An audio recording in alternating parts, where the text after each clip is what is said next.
Step back in time and rediscover the school lunches, brown bag favorites, and iconic cafeteria trays of the 1980s. These nostalgic meals disappeared, but we're hungry for their comeback.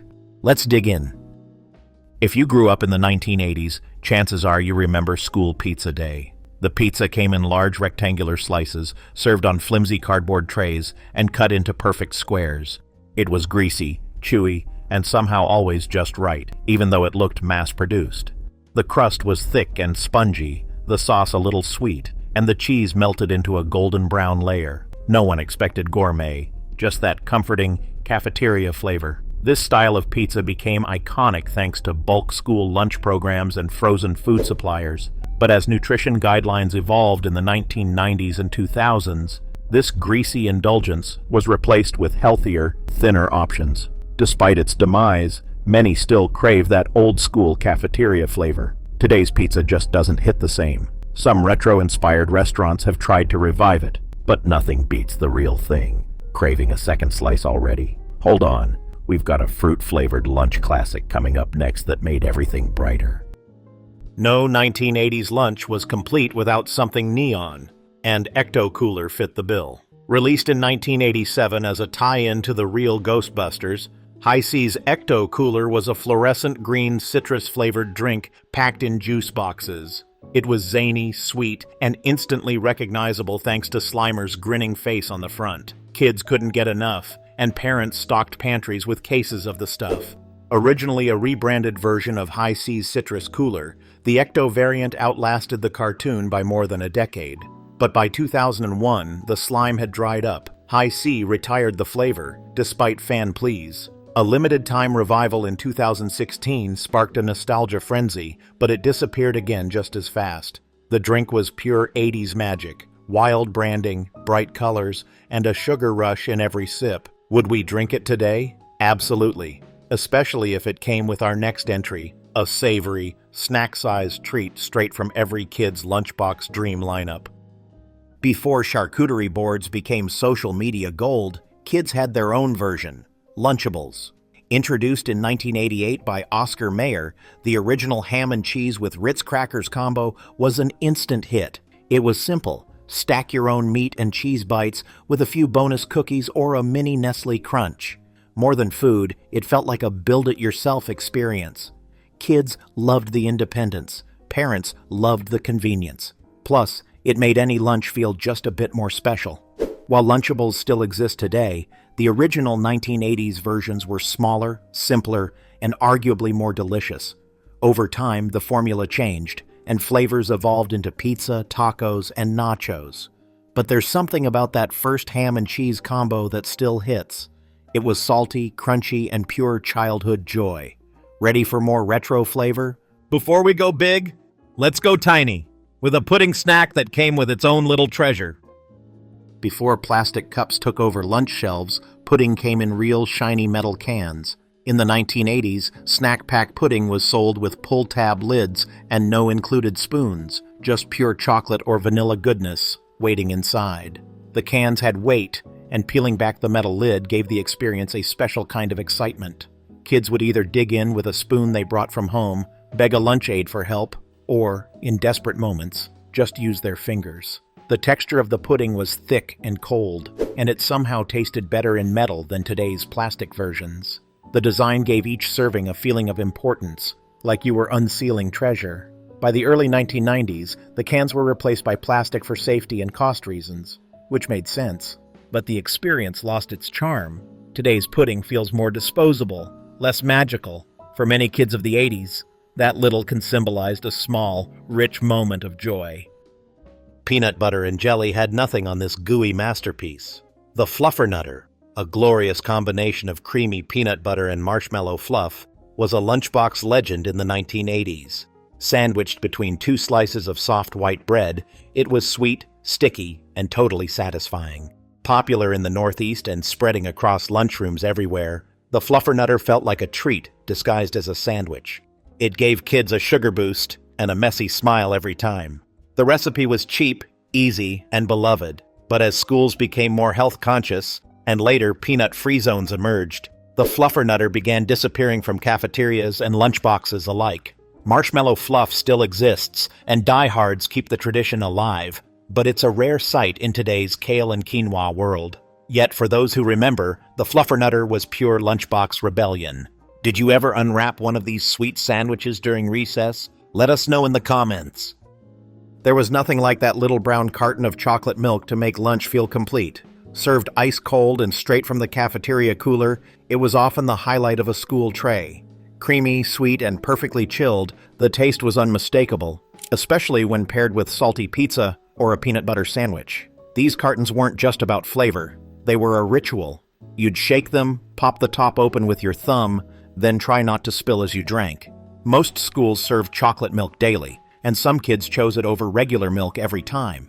But as sugar content became a concern, and schools began enforcing stricter nutrition policies in the 2000s, chocolate milk saw reduced availability or was pulled entirely. Today, it's hit or miss whether it shows up in a cafeteria at all. Yet those who remember the 1980s know chocolate milk wasn't just a drink, it was the reward. But before we cry over spilled milk, let's crunch into a snack that really popped. Pizza was the ultimate lunch, but when it wasn't on the menu, pizza-flavored Doritos filled the gap. Released in the late 1980s, these bold chips promised pizzeria taste in every crunchy bite. They delivered a punch of oregano, tomato, and faux cheese that kids loved, and parents often didn't understand. These weren't everyday Doritos. The red bag with yellow text stood out in lunchrooms and vending machines, and the chips turned your fingers orange just like their nacho cousins. Paired with a sandwich or tossed into a lunchbox, they added an edge of excitement to even the most boring afternoon. Unfortunately, like many great snack experiments, the flavor disappeared by the early 1990s. Some say it morphed into other limited edition releases, but the original recipe has never quite returned. Fans have petitioned for a revival, to no avail. Until then, we'll just have to remember the crackle, the crunch, and the bite of fake pizza glory. Long before nut allergies reshaped the snack aisle, Little Debbie's Fudge Brownies, with their signature walnut topping, ruled the dessert corner of the lunchbox. These dense, chewy squares came in a cellophane wrapper and usually melted slightly by midday, making them even more gooey. The glossy chocolate glaze on top, combined with crunchy walnut bits, made every bite feel indulgent. They were sweet, satisfying, and just the right size to savor during the final bell countdown. Kids often traded for them, or saved them for last, like a final prize. While Little Debbie still makes brownies, the classic walnut-topped version has become rare, phased out in many regions due to allergen regulations and shifting tastes. These days, nut-free versions dominate shelves, but the original had a perfect balance that modern treats can't quite replicate. For anyone who grew up in the 1980s, these brownies weren't just a dessert, they were a highlight. They weren't sold in shiny boxes or stocked in frozen aisles, but they were everywhere. Homemade Uncrustables were a quiet 1980s lunchbox revolution. Before Smucker's turned them into a mass-market staple in the 2000s, these crustless sandwiches were made lovingly at home. Parents would cut off the crusts, press the edges shut with a fork, and wrap them in wax paper, like precious cargo. Filled with peanut butter and jelly and sealed into soft, squishy pockets, they were easy to eat, less messy, and perfectly lunchbox-sized. Some schools even prepped their own versions in cafeterias, offering them as an alternative to standard PB&J. Kids loved them because they felt custom-made, and moms loved them because they eliminated crust complaints. But as peanut allergies became more widespread and food safety rules tightened, these homemade gems began to vanish. Modern versions exist, but lack that handmade magic. For many 80s kids, nothing hit quite like a crust-free sandwich that never fell apart. Nothing said, "Mom packed my lunch today," like cracking open a plastic thermos and smelling warm SpaghettiOs, with tiny pasta rings swimming in sweet tomato sauce, and maybe a few sliced hot dogs mixed in. SpaghettiOs were a hot lunch miracle in a cold cafeteria world. Packed in red or blue hard plastic thermoses, these meals stayed warm just long enough to hit the lunch bell. The thermos might leak a little, the lid might be crusted with sauce, but it was always worth it. Kids felt like royalty showing off a hot meal while others poked at cold bologna sandwiches. Easy to prepare and inexpensive, SpaghettiOs were a go-to for working parents who still wanted to send something warm. Over time, Changing lunch policies, microwave access, and spill worries made thermos lunches less common. But few dishes scream 1980s comfort quite like this tomato-y classic. Did you ever get SpaghettiOs in your thermos or trade for them? Let us know in the comments. They were thin, stretchy, and stuck to everything, including your teeth. Fruit roll-ups in the 1980s were a lunchtime phenomenon. Wrapped in wax paper and pulled like a sticky scroll, these fruity sheets weren't just snacks, they were activities. Kids rolled them, twisted them, folded them, or stretched them into long, stringy bites. The original flavors, cherry, apple, and strawberry, were vibrant and intensely sweet thanks to a blend of fruit puree and a generous helping of sugar. Unlike today's versions, which often come with cutout shapes or nutritional tweaks, the originals were pure candy disguised as fruit. Introduced in 1983 by General Mills under the Fruit Corners label, they were an instant hit and quickly found a permanent home in lunchboxes across the country. Over time, formulas changed, and sugar content came under fire, leading to reformulations that softened the punchy flavor and texture. Still, nothing beats that first pull-and-chew memory. Fruit roll-ups weren't just a snack. They were edible playgrounds wrapped in cellophane. It wasn't glamorous, but it was surprisingly satisfying. Canned tuna salad lunch kits, complete with crackers and a tiny plastic spoon, became a go-to option in the late 1980s for kids who wanted something a little more grown-up. Brands like Bumblebee and Starkist released these all-in-one meals in tidy rectangular packs. Inside, a can of pre-mixed tuna salad, a stack of crisp crackers, and sometimes even a little napkin. For a generation raised on peanut butter and processed meat, this was a lunchbox curveball. And many kids loved the novelty. It felt portable, healthy-ish, and a little more sophisticated than the average sandwich. But by the 1990s, the tuna kit was overshadowed by flashier lunch options and growing concerns about mercury, allergens, and smelliness in enclosed classrooms. Eventually, it faded from the shelves and school cafeterias. Still, for those who liked it, this was peak protein on the go. Speaking of protein, our next forgotten lunch was packed with it and doubled as a status symbol in every 1980s lunchroom. Simple, squishy, and wildly divisive, bologna and cheese sandwiches were a staple in 1980s lunchboxes. Usually made with 2 slices of soft white bread, a layer of American cheese, and a thick circle of processed bologna. This sandwich was cheap, quick, and nearly impossible to mess up. Sometimes it came with mustard or mayo, sometimes plain. It didn't need bells and whistles. It was a workhorse. Bologna was everywhere back then, thanks to its affordability and long shelf life. Parents loved it. Some kids did too. Others, not so much. Either way, it defined school lunches for a generation. By the late 1990s, health trends, low-fat fads, and a cultural shift toward leaner, less processed meats pushed bologna to the sidelines. Today, it's a retro item you're more likely to find in a diner than a lunchbox. Still, for those who grew up with it, the flavor of bologna instantly transports you to a cafeteria bench and a brown paper bag. Alphabet soup made lunch more than just a meal. It made it a message. Served warm in a colorful thermos, the tomato-based soup with floating pasta letters gave kids the chance to eat and spell at the same time. Campbell's was the brand of choice in the 1980s, and moms everywhere stocked their pantries with it. The alphabet shapes were fun, and the broth was sweet, salty, and simple. It was the kind of lunch that made you feel taken care of, especially during winter months. Sometimes it came with a grilled cheese sandwich, or just a spoon and a note in your lunchbox. But as schools moved away from thermos lunches and soup became more of an at-home comfort food, alphabet soup slowly faded from cafeterias. It still exists, but rarely makes it into lunchrooms anymore. For a generation of kids, it was one of the coziest ways to get through the day. One slurp, and one letter at a time. Getting the straw in was half the battle. Capri Sun in the 1980s was a rite of passage, and a test of patience. These foil pouches held sweet, slightly tangy juice blends like Pacific Cooler, strawberry kiwi, and grape. But it wasn't just about the flavor, it was the experience. You'd stab the little red straw into the tiny foil circle and pray you didn't poke through the back. Once opened, though, it was the coolest drink in any lunchroom. Originally launched in Europe, Capri Sun hit the US market in the early 80s and quickly became a staple. Kids loved the shiny silver packaging and the futuristic feel, while parents appreciated the portion control. Over time, the packaging changed slightly, and sugar levels were reduced. Still, nothing beats the tactile memory of squishing the pouch mid-sip or trading flavors with a friend. Did you conquer the straw, or did it defeat you? Let us know in the comments.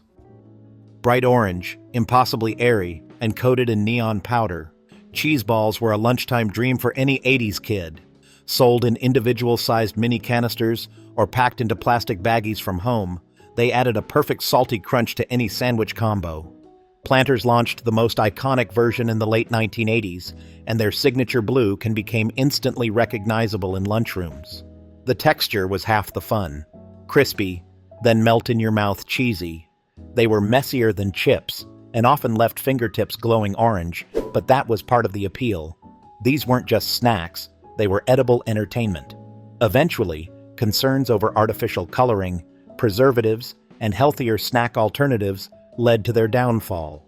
Planters discontinued them in 2006, sparking outcry from nostalgic fans. A limited revival brought them back briefly, but they never regained their school lunch dominance. For many, they symbolized everything fun and slightly chaotic about 80s eating. Cheese balls weren't just food, they were a vibe packed in a plastic tub. They were simple, reliable, and everywhere. Peanut butter crackers, two orange, salty crackers sandwiching a thick layer of peanut butter, were a staple in every kid's lunchbox in the 1980s. Usually found in plastic six-packs from brands like Lance or Keebler, they were shelf-stable, easy to pack, and had just enough protein to tide you over. Their crumbly texture and rich filling made them oddly satisfying, whether paired with fruit, a sandwich, or eaten on their own. Some versions even came with cheese crackers for a savory twist. These little packs were also a common snack during recess or long bus rides. But as peanut allergies became more common and schools began implementing strict, nut-free zones, these once ubiquitous snacks started disappearing from lunchrooms. Today, they're still found in some vending machines and stores, but they've lost their lunchbox throne. Still, for 80s kids, the unmistakable combo of salty crackers and peanut butter remains a nostalgic favorite, and a reminder of simpler snacking days. Is it chocolate milk? Is it soda? Yoo-hoo was its own thing entirely, and in the 1980s, it was magic in a glass bottle. With its yellow label, twist-off cap, and rich chocolatey taste, Yoo-hoo was a lunchtime status symbol. Kids who brought one from home had a drink that felt just a little more grown-up and a lot more exciting than milk or juice. It wasn't refrigerated, which made it lunchbox friendly, and it had a smooth, light texture that made it super drinkable. The glass bottles added a premium feel, cold, heavy, and satisfying to open. But over time, glass packaging became less practical for school lunches, and health-conscious parents steered away from sugary chocolate drinks. By the 1990s, Yoo-hoo moved mostly into cans and boxes, losing some of its nostalgic charm. Today you can still find it, but rarely in its classic form. Yoo-hoo in a bottle was more than a drink. It was a liquid badge of 80s cool, but our final four bring even more surprises, from snack cakes to savory cups that redefined lunchroom creativity. Let's keep going. Before microwave lunches and heat and eat trays, the lucky kids had something better. Chef Boyardee beef ravioli packed warm in a thermos. These soft pasta pillows filled with beefy tomato sauce were a lunchtime favorite, especially on cold days. The smell alone would turn heads when the thermos lid came off. And even if the pasta had turned a little mushy by noon, no one seemed to care. Parents loved it because it was easy to prepare, and kids loved it because it felt like having dinner for lunch. The tomato sauce-stained thermos lid became a familiar sight in cafeterias. But as schools discouraged warm, home-packed meals due to mess, allergens, and storage issues, thermos lunches fell out of fashion. Beef ravioli became more of a pantry snack than a packable meal. Still, those warm bites, slurped with a spoon under fluorescent lights, remain one of the most comforting food memories of the decade. It was messy, filling, and totally worth the cleanup. Layered with vanilla frosting, chocolate drizzle, and irresistible nostalgia, zebra cakes were the lunchbox dessert that looked as good as they tasted. Introduced by Little Debbie in the 80s, these twin-pack cakes featured yellow sponge, cream filling, and a sugary coating patterned with zebra stripes. They stood out immediately, more fun than a cookie and more indulgent than a pudding cup. Kids who got them in their lunches were instantly envied. and many traded snacks just to get a bite. Zebra cakes weren't just delicious, they were an experience. You peeled the wrapper carefully, admired the zigzag icing, and tried not to squish them in your lunchbox. While the product technically still exists today, the original recipe, size, and richness have subtly changed. For many, the modern version just isn't the same. But for children of the 1980s, zebra cakes were pure dessert perfection. Striped, sweet, and perfectly nostalgic. Did you ever save your zebra cakes for last, or eat both before math class? Let us know in the comments. Before lunch snacks came in compartments labeled organic, there was a simpler thrill: cheese spread and breadsticks. These plastic trays, found in every grocery store lunch aisle, held a short row of crunchy, salty breadsticks beside a thick, tangy cheese spread. You peeled back the foil, grabbed a stick, and dipped away, carefully rationing each scoop to avoid running out early. Some versions came with crackers instead of sticks, but the breadsticks had a satisfying snap that made them a favorite. The cheese was neon orange, unapologetically processed, and perfect. Kids loved the hands-on style, and parents loved the convenience. But as ingredient labels faced scrutiny and the push for fresher, cleaner snacks took hold in the 90s and 2000s, these snack packs quietly faded. Today you'll find similar products, but they rarely recapture the magic. Cheese and sticks were more than a snack. They were a mini event at lunchtime. Only one more to go, and it's a microwavable miracle that once changed the lunch game entirely. Microwavable mac and cheese cups were the ultimate shortcut to hot, cheesy satisfaction, especially in the late 1980s when school microwaves started popping up in student lounges and cafeterias. Brands like Kraft offered these single-serve cups filled with dry noodles and a powdered cheese packet. Add water, stir, microwave, and boom, lunch was ready in minutes. It felt revolutionary. No more cold sandwiches or soggy leftovers. This was warm, creamy comfort food made on demand. Older students, especially in middle and high school, flocked to them. They were easy to carry, no mess, and tasted indulgent. But over time, access to school microwaves diminished, and concerns over preservatives and plastic containers grew. Today, these cups still exist, but they're mostly eaten at home rather than packed in a lunchbox. For a brief window, though, they gave kids the power to make their own hot lunch with nothing but water and a microwave. Did you ever heat one up at school? Let us know in the comments! I hope you enjoyed this journey through the forgotten lunches of the 1980s. Which ones made your mouth water? Share your memories and tag a lunch buddy. Until next time.